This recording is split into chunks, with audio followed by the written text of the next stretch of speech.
Hey everyone, Camille here from 88 Fitness Training. Welcome back. Today we are launching a new video series. It's all about picking the right exercises and the stimulus to fatigue ratio. So this video is for anyone that wants to maximize their hypertrophy gains, build those big muscles, and pick the right exercises. So stay tuned, check it out. All right, so let's dive right into exercise effectiveness and stimulus to fatigue ratio. This was actually a special request from Keenan, one of our subscribers, so thank you, Keenan, for this request. We love covering content for you guys, so keep those requests coming.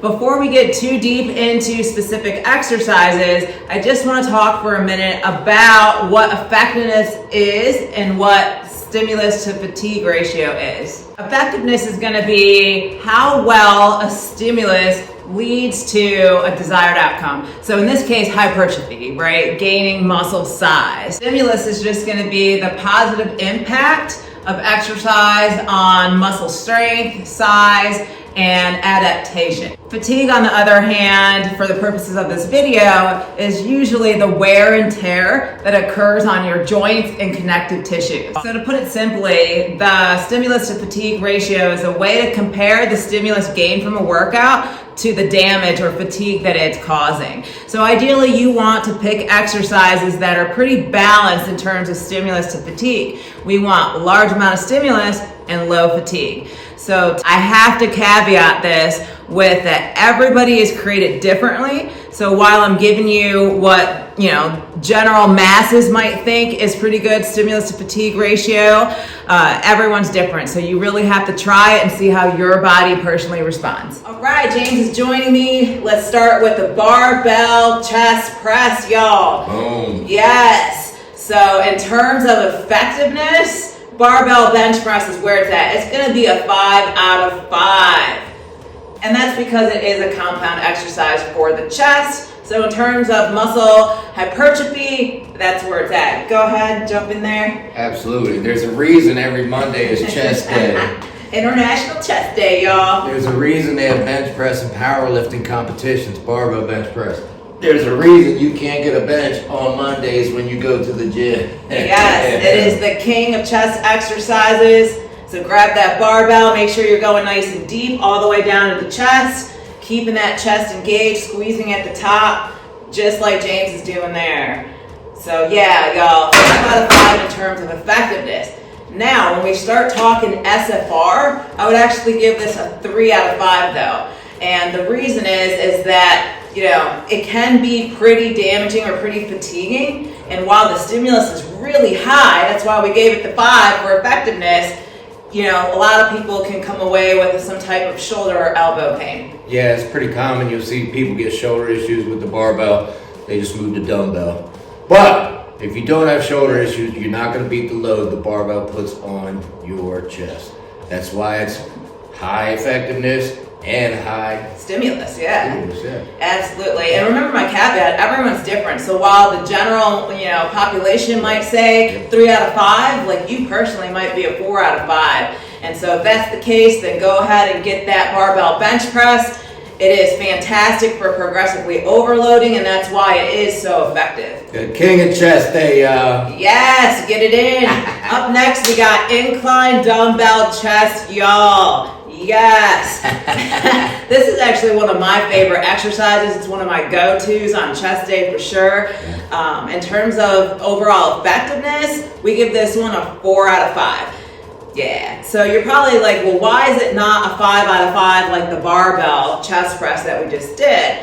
So for me, what I see is the fact that you're on an incline, so you're emphasizing the upper chest. Absolutely. Agreed. If this was, a different angle, flat, maybe it'd be 5 out of 5. Right. But since we put it on the incline, now you're just working from here up, basically, on your chest. Not much from here down. Right. And it's still a compound exercise. You're still getting really great stimulus on this. So we did give it a 4 out of 5 still, but just keep that in mind. You're shifting a little of that overall chest development to upper chest. Right. And if you want to fix your upper chest, go ahead and make it a 5 out of 5. Absolutely. So let's go ahead and just do this.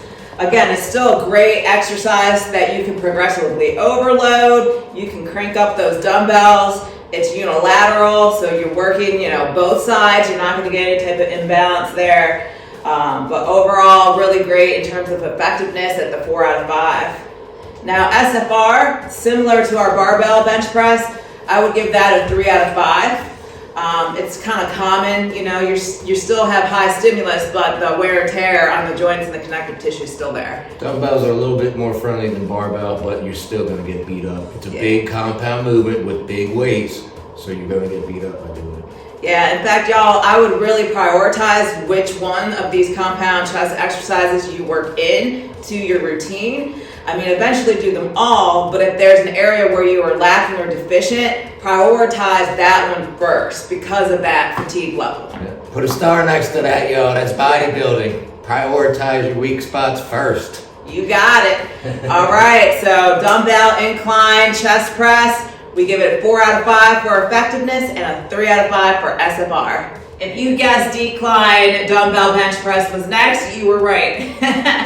All right, so we're gonna go ahead and set this up. If you don't have a decline bench at your gym, you can use just a flat bench. So go ahead and show them how that's done. Yeah, matter of fact, if you do have a decline at your commercial gym, it's probably too steep. All you need is a slight angle. Just like so, put a plate under your bench. That is enough of an angle to hit your lower chest to make it a decline. Yeah, absolutely. So in terms of overall effectiveness, we're gonna give this 4 out of 5, very similar to the incline bench, for pretty much the same reasons, actually. Right, so when you're on a decline, you're working pretty much from mid down. You're not doing anything for your upper chest. Right, so if you're looking to work that lower chest specifically, then it's really effective. But if your goal was overall chest development, this is probably only a 3 out of 5 for effectiveness. Yeah. All right, go ahead and show them what it looks like. Right. So James is gonna grab those dumbbells. Again, he's on a slight incline, and that's really all you need. Decline. Sorry, yeah, decline.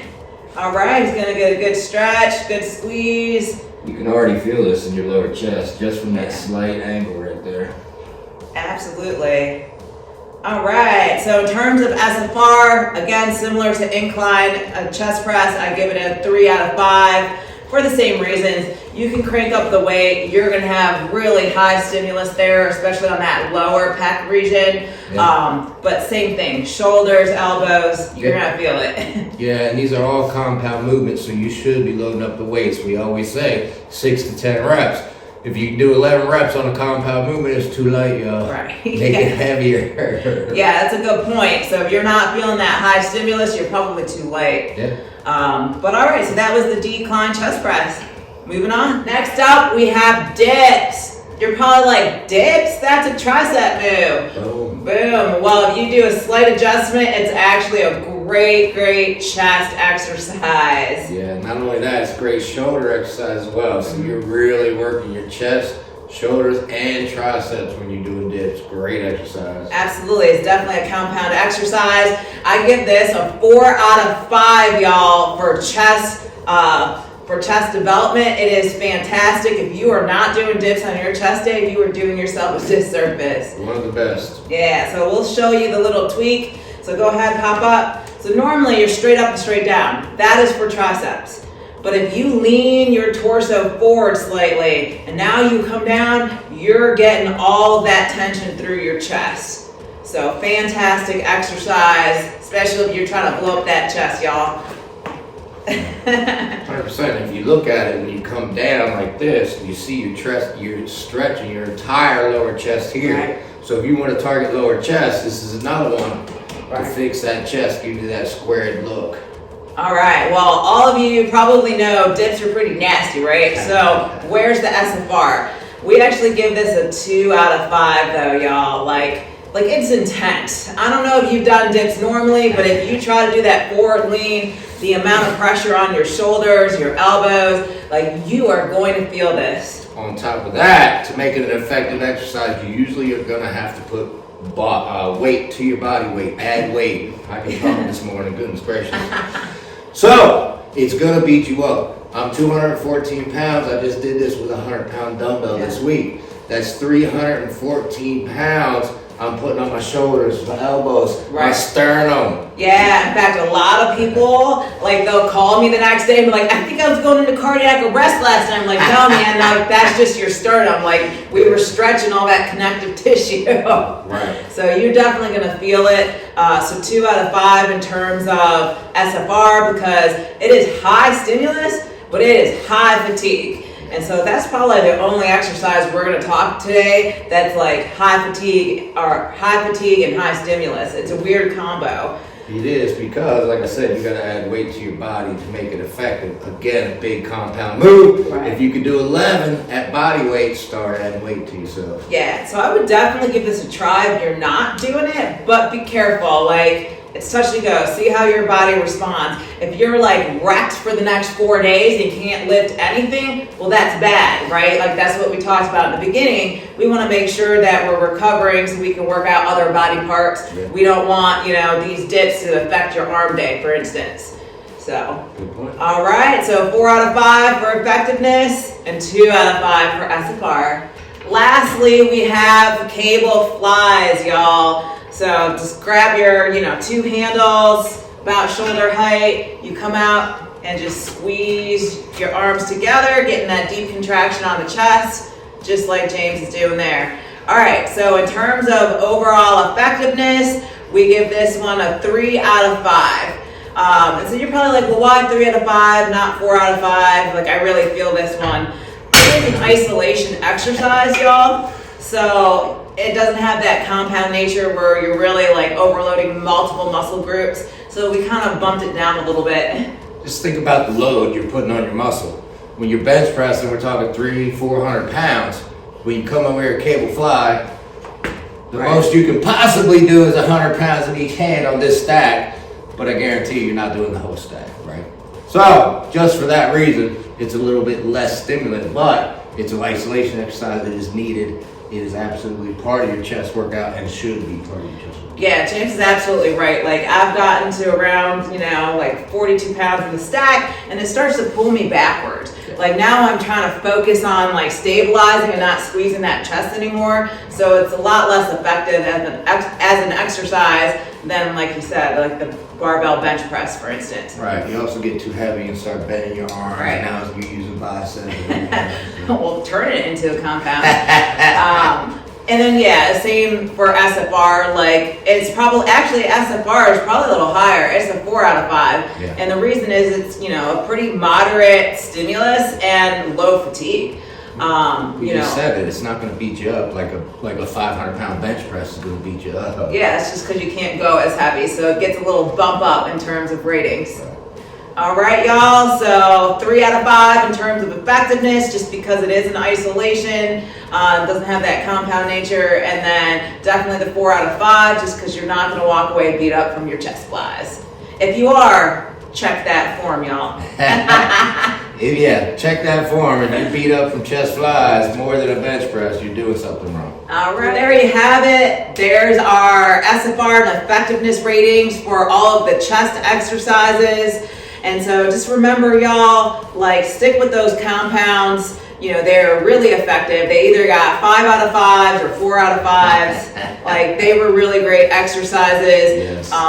But keep, mind the SFR. If there's one thing I have to say is you definitely need to mind the SFR, because it will beat you up on these chest exercises, especially those dips.